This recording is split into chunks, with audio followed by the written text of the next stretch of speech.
ओहो, अब और नहीं रुका जा रहा, चल ही जाती हूँ बाहर, कोई तो बता ही देगा कहाँ है बाथरूम। ये सोचकर नई नवेली दुल्हन कला अपने छोटे से कमरे से बाहर निकली और फिर बाहर आते ही अपनी सास करुणा से जा टकराई। अरे कौन है? जी माँ जी मैं हूँ, माफ कीजिएगा, वो घूंघट की वजह से आपको देख नहीं पाई। अरे पर कमरे से बाहर निकलने की जरूरत क्या थी? चल अंदर चल, बाहर सारे मर्द बैठे हैं। माँ जी वो मुझे बाथरूम।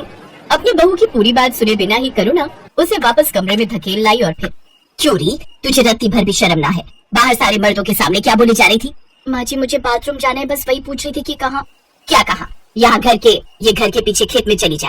वैसे तो यहाँ सारी औरतें दिन छिपे जाती हैं, लेकिन अब तुझ में सबर ही नहीं तो चली जा भी, पर याद रहे घूंघट जरा भी ऊपर नहीं होना चाहिए। माँ जी पर खेत में?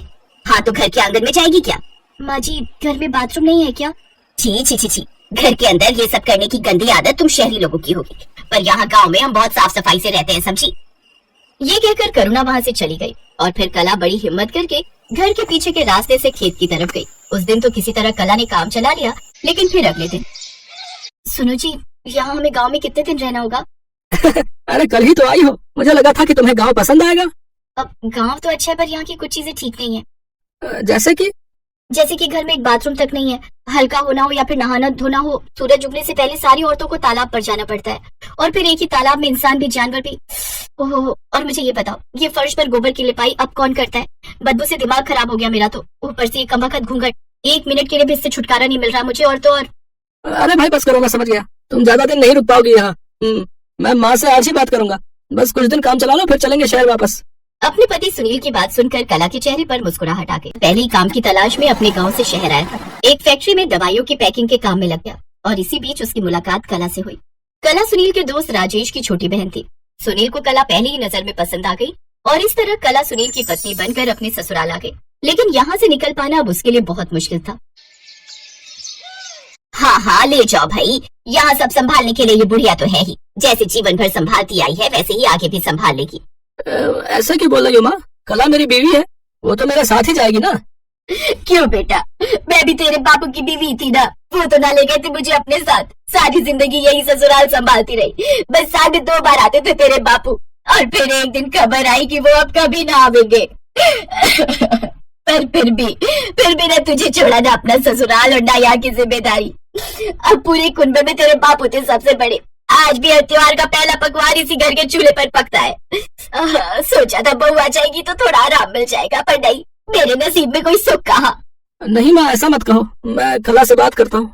दरवाजे की ओट में खड़ी कला पहले ही सब कुछ सुन चुकी थी और ये भी समझ चुकी थी कि फिलहाल उसे ससुराल में ही रहना होगा। उसने सुनील से कोई बहस नहीं की और उसे अकेले ही शहर जाने दिया। बहू, शाम को मोहन चाचा और उनका पूरा परिवार आएगा, हमारी थोड़ी लाज रख लेना उनके सामने। ये जो घड़ी घड़ी घूंघट सिर से सरक जाता है ना, उसे थोड़ा संभाल लेना, और हाँ शाम को जरा बढ़िया से खाना बनाना और मीठे में हलवा जरूर बनेगा। करुणा अपने आदेश सुनाकर चली गई और बेचारी कला दिन का काम निपटाकर फौरन ही रात की तैयारी में जुट गई। चूल्हे पर इतने सारे लोगों के लिए रोटियां सेकते सेकते उसकी हालत खराब हो गई, और मजाल है जो करुणा ने उसका जरा भी हाथ बटाया हो, लेकिन उसके घूंघट और चलने के ढंग को लेकर काफी टोका टाकी में उसने कोई कंजूसी नहीं की। अरे जरा धीरे धीरे चल बहू, क्या कहेंगे सब, और ये रोटियां थोड़ी पतली बेल। कला को समझ आ गया था कि वो लाख कोशिश करके भी करुणा को खुश नहीं कर सकती, इसलिए धीरे धीरे उसने भी हाथ पैर डाल दिए। वो करुणा से बहस तो नहीं करती थी, लेकिन अब काम उतना ही करती थी जितना उसके बस में था। और फिर एक दिन, माँ इस बार हफ्ते भर की छुट्टी लेकर आया हूँ। अच्छा है, बीवी कहेगी तो मिल ही जाएगी इतनी छुट्टी, माँ के कहे से तो 3 दिन भी नहीं रुका कभी। ओह माँ ऐसी बात नहीं है, असल में इस बार ठीक ठाक पैसा जोड़ के लाया हूँ, तो सोच रहा हूँ कि पूरे घर में फर्श पड़वा देता हूँ, और आंगन के बाहर एक छोटा सा बाथरूम भी। ना, कोई जरूरत नहीं है, ये सब फालतू खर्चे हैं, यहाँ सब ठीक है। नहीं माँ ये सब जरूरी है। हाँ तेरी बीवी ने कहा है तो जरूरी ही होगा ना। अगर तुम्हें ऐसा लगता है तो ऐसा ही सही, पर मैं जो कुछ सोच कर आया हूँ वो सब तो करवा के ही जाऊंगा। करुणा लाख कोशिश करके भी सुनील को कला से दूर नहीं कर पा रही थी, और तो और उसकी मर्जी के खिलाफ जाकर सुनील ने अपने घर में फर्श भी पड़वाया और घर के बाहर एक छोटा सा बाथरूम भी बनवाया। ये सब हो जाने से कला को काफी आराम हो गया, और असल में तो ये सब करुणा को भी अच्छा लग रहा था, क्योंकि आसपास के लोग उसके घर की और उसके बेटे सुनील की खूब तारीफ जो करने लगे थे। फिर कुछ महीनों के बाद, अब तू आ गया बेटा, अब आजा, आज मैंने तेरे लिए अपने हाथों से खाना बनाया है। बहुत बहुत धन्यवाद माँ। कला ये पैसे रख लो, इस बार छत की मरम्मत और पुताई का काम करवाना है। जी ठीक है। ए रुक जरा, तू कहाँ लेकर जा रही है पैसे? सुनील ऐसे संस्कार तो नहीं दिए थे मैंने तुझे, माँ के रहते अपनी बीवी के हाथों में अपनी कमाई दे रहा है, तुझे शर्म नहीं आई ऐसा करते हुए? नहीं माँ, बिल्कुल शर्म नहीं आई, क्योंकि ये मेरे अकेले की कमाई नहीं है, इसमें कला की भी कमाई शामिल है, जो मेरे साथ वो भी इस घर पर खर्च कर रही है। हैं? क्या बोल रहा है ये? कब से मतलब कि ये कहाँ से कमाने लगी? ये तो सारा दिन तुम्हारे सामने घर के काम करती है, और फिर रात को जब तुम सो जाती हो तब उन कपड़ों की सिलाई का काम करती है, जो मैं इसे हर बार ला कर दे जाता हूँ। और जानती हो माँ, अपनी कमाई का एक भी रुपया इसने आज तक खुद पर खर्च नहीं किया। मुझसे कहती रही कि मैं खुद से पहले अपने ससुराल को बेहतर बनाना चाहती हूँ। सुनील की बात सुनकर करुणा को बड़ी शर्मिंदगी महसूस हुई। वो फौरन कला के सामने हाथ जोड़ते हुए बोली, मुझे माफ कर दे बेटी, मैं तुझे हमेशा खरी खोटी सुनाती रही और तू सब कुछ सहकर भी इस सड़े गले ससुराल को संवारती रही। लेकिन अब बस मैं भी अपनी सड़ी गली सोच को बदलूंगी। आज से तू कभी किसी के सामने घूंघट नहीं करेगी और अपने पति के साथ शहर में जाकर रहेगी अपने हिसाब से।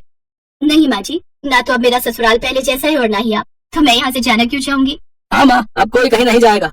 अब से मैं हर हफ्ते शहर जाकर ऑर्डर पर कपड़े लेकर आऊंगा, जिन्हें सिलने के काम में हम दोनों कला की मदद करेंगे।